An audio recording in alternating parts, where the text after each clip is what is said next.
पाकिस्तान तहरीक इंसाफ मुज़ाकरात की टेबल पे बैठी है, लेकिन एक तरफ पाकिस्तान तहरीक इंसाफ के अहम रहनुमा जो हैं वो मुज़ाकरात कर रहे हैं हुकूमत से, और ये जो मुज़ाकरात हैं सबको पता है मुज़ाकरात जारी हैं। और दूसरी तरफ इन्हीं रहनुमाओं को अडयाला जेल के अंदर जाने नहीं दिया जाता, इमरान खान से मुलाकात करने नहीं दी जाती।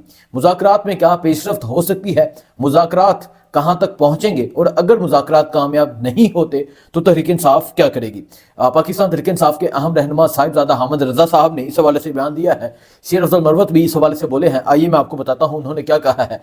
और आपको पता है कि मरीम नवाज़ गुज़िश्ता 3 दिन से मुख्तलिफ प्रोग्राम अटेंड कर रही हैं, और यूनिवर्सिटी में इस तरह के प्री प्लान प्रोग्राम किए जा रहे हैं। जैसा कि आपको कल बताया कि एक काफ़ी फासला रख के वो स्टूडेंट से तलबा से खिताब कर रही हैं, और तलबा से खिताब कर रही हैं ज़िक्र हसन नियाज़ी का करती हैं, तलबा से खिताब कर रही हैं ज़िक्र इमरान खान नियाज़ी का करती हैं। देखें, कोई भी बात हो, आप मरीम नवाज़ की सारी तकरीर उठा के देख लें।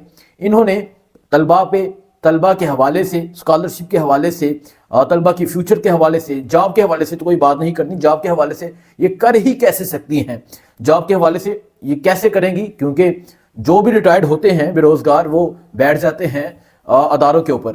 आप समझ गए होंगे मैं किन की बात कर रहा हूँ। एक तरफ तो मरीम नवाज़ मुख्तलिफ प्रोग्राम अटेंड कर रही हैं। मरीम नवाज़ ने भी आज भी एक तकरीर की। मरीम नवाज़ ने क्या बातें कही, उस बातों का जवाब मैं देना चाहूँगा और प्रूफ के साथ देना चाहूँगा। जो मैं जवाब दूंगा कोई भी जाके उसमें रिसर्च कर ले, उस चीज़ को जाके पता कर ले। आइए आपको बताते हैं कि क्या चल रहा है और क्या मजीद होने वाला है। मुज़ाकरात के हवाले से बताता हूँ।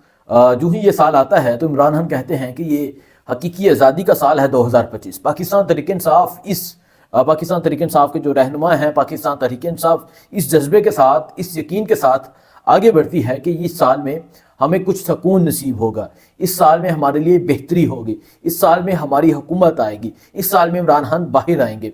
और फिर इस साल के शुरू होते ही पाकिस्तान तहरीक इंसाफ के अहम रहनुमाओं के, तहरीक इंसाफ के लीडरशिप के हुकूमत के साथ मुज़ाकरात शुरू हो जाते हैं।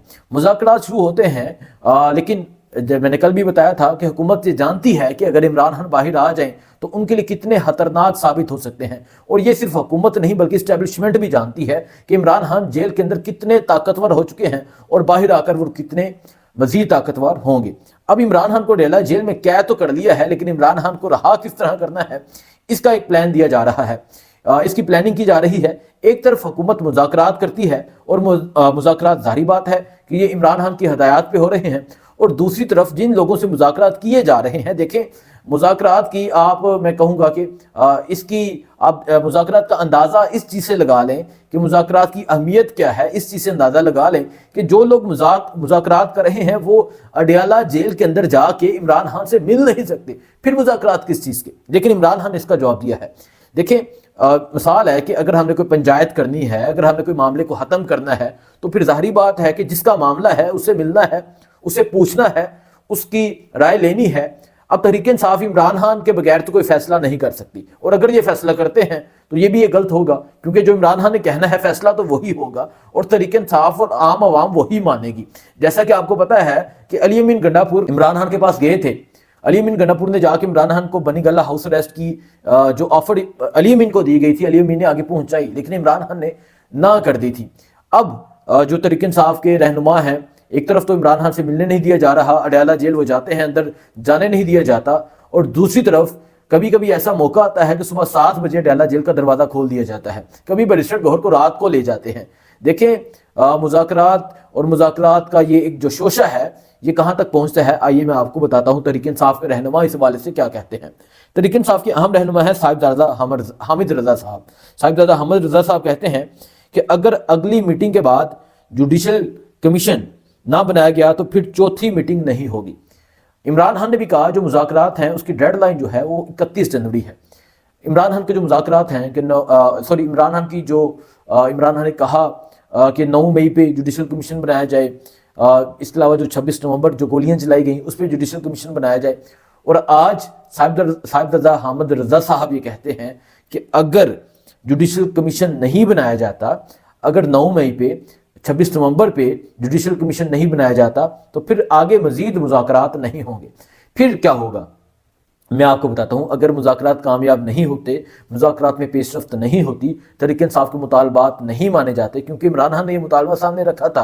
اگر تحریک انصاف کے مطالبات نہیں مانے جاتے تو تحریک انصاف نے پلان بنا لیا ہے، جو ہی موسم ٹھیک ہوگا یعنی فروری کے اینڈ میں یا مارچ کے شروع میں پھر سے مارچ ہو سکتا ہے، پھر سے ایک لانگ مارچ ہو سکتا ہے اور پوری تیاری کے ساتھ ہوگا۔ اب دیکھتے ہیں کہ مذاکرات کہاں پہنچتے ہیں، کیا اگلی میٹنگ کے بعد جوڈیشل کمیشن بنتا ہے یا نہیں بنتا، اور اگر نہیں بنتا تو پھر مذاکرات اینڈ ہو جائیں گے، پھر جو حل ہوگا وہ سڑکوں پر ہی ہوگا، پھر حل جو ہوگا وہ پاکستان کی عوام ہی کرے گی۔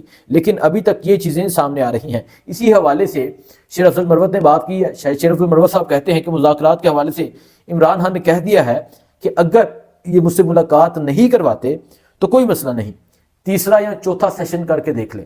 یعنی یہ جو تحریک انصاف کے رہنما ہیں، جو مذاکراتی کمیٹی ہے، جو مذاکراتی ٹیم ہے، شیر افضل مروت صاحب کہتے ہیں کہ عمران خان نے کہا ہے کہ اگر یہ مجھ سے ملاقات نہیں کرواتے ان رہنماؤں کی تو کوئی بات نہیں، آپ جائیں ان کے ساتھ مذاکرات کریں، کیونکہ 2 سیشن ہو چکے ہیں۔ عمران خان کہتے ہیں تیسرا کر لیں، چوتھا کر لیں، اور اگر کوئی پیش رفت نہیں ہوتی، اگر کوئی حل نہیں نکلتا، پھر میں بتاؤں گا کیا کرنا ہے۔ یہ عمران خان کہہ رہے ہیں، پھر عمران خان فیصلہ کریں گے کہ کیا کرنا ہے، اور عمران خان کا جو فیصلہ ہوتا ہے وہ اٹل فیصلہ ہوتا ہے، اور اس فیصلے سے پھر عمران خان کو کوئی پیچھے نہیں کر سکتا۔ اس کے علاوہ لاسٹ ٹائم جو مارچ ہوا، آپ کو پتا کہ پاکستان تحریک انصاف کے ہی ورکرز پر گولیاں چلائی گئی اور پاکستان تحریک انصاف کے کارکنان ہی گرفتار کیے گئے۔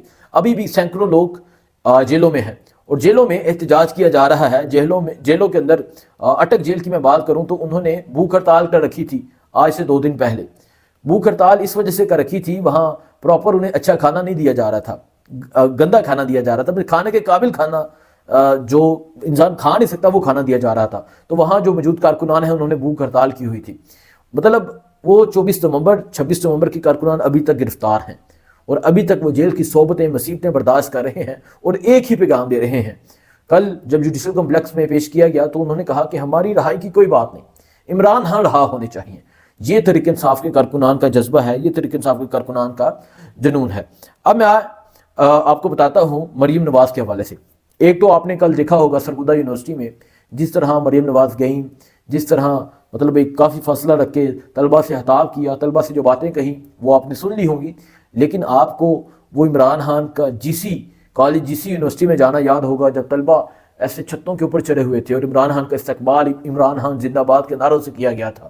وہ ایڈیڈ یونیورسٹی میں جب عمران خان گئے تھے تب جو طلبہ نے استقبال کیا ہوگا وہ بھی یاد ہوگا، سرگودا یونیورسٹی میں جب عمران خان گئے تھے تب جو طلبہ نے استقبال کیا تھا وہ بھی یاد ہوگا۔ اس طرح اپنے طلبہ کے پاس جاتے ہیں، کیونکہ ڈر نہیں ہوتا کہ کوئی نعرہ نہ لگا دے، کیونکہ یونیورسٹی میں چھٹی نہیں دی جاتی، کیونکہ یونیورسٹی میں طلبہ کو روکا نہیں جاتا، یونیورسٹی میں محسوس طلبہ بٹھائے نہیں جاتے۔ عمران خان اس طرح ان یونیورسٹیوں کو اٹینڈ کرتے تھے۔ یہ کہاں عمران خان کے لیول کے آگے، وہ کہتے ہیں نا کہ تسی عمران خان دے لیول دے نہیں چھوڑے ہو، یہی ان پہ جچتا ہے۔ میں آپ کو بتاتا ہوں جو مریم نواز کہہ رہی ہیں۔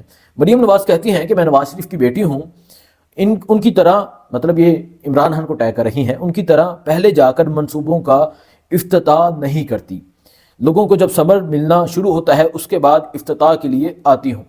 یہ مریم نواز کہہ رہی ہیں۔ مریم نواز سے بندہ پوچھے کہ آپ کے جھوٹوں کا پلندہ ہے۔ آپ کو میں ایک ایگزامپل دیتا ہوں جو انہوں نے بات کہی ہے، وہ کہتی ہیں کہ میں ان کی طرح پہلے جا کر منصوبوں کا افتتاح نہیں کرتی۔ تمہارے چچا نے تو پہلے جا کر افتتاح کیا، یہاں اسلام آباد میں انڈر پاس بنائے گئے اور پھر آج سے تقریباً میں سمجھتا ہوں کہ 20-25 دن پہلے افتتاح کر دیے تھے اور ابھی تک وہ مکمل نہیں ہوئے، ابھی تک اس پہ کام جاری ہے۔ اسلام آباد کے لوگ اس چیز کے گواہ ہیں۔ جو F10 کی طرف جو جاتا ہے رستہ، وہ انڈر پاس ایک طرف کھلا ہے، دوسرا ابھی تک جاری ہے، اور تمہارے چچا نے تو 20 دن پہلے کا افتتاح کر دیا ہوا ہے۔ آپ ہمیشہ ڈرامے بازی کرتے آئے ہیں، آپ کے منصوبے سب نے دیکھے ہیں، آپ جو عمران خان کے منصوبے ہیں ان پہ اپنی تختیاں کاٹتی آئی ہیں، ان پہ وہ فیتے کاٹتے آئے ہیں۔ آپ کے چچے نے بھی یہی کام کیے ہیں اور اس کے علاوہ باقی لوگوں نے بھی یہی کام کیے ہیں۔ لیکن شارٹلی بتانا چاہوں گا کہ عمران خان جیل میں مضبوط ہے، عمران خان جیل میں ایک قداور انسان بن بیٹھا ہے، اور اب مشکل یہ ہے کہ اس انسان کو باہر کس طرح نکالنا ہے۔ کیا صورتحال ہوتی ہے آپ کو بتاتے رہیں گے۔ اچھا انٹرویو آج رات کو مزید آنے والا ہے، دعاؤں میں یاد رکھیے گا۔ اللہ حافظ۔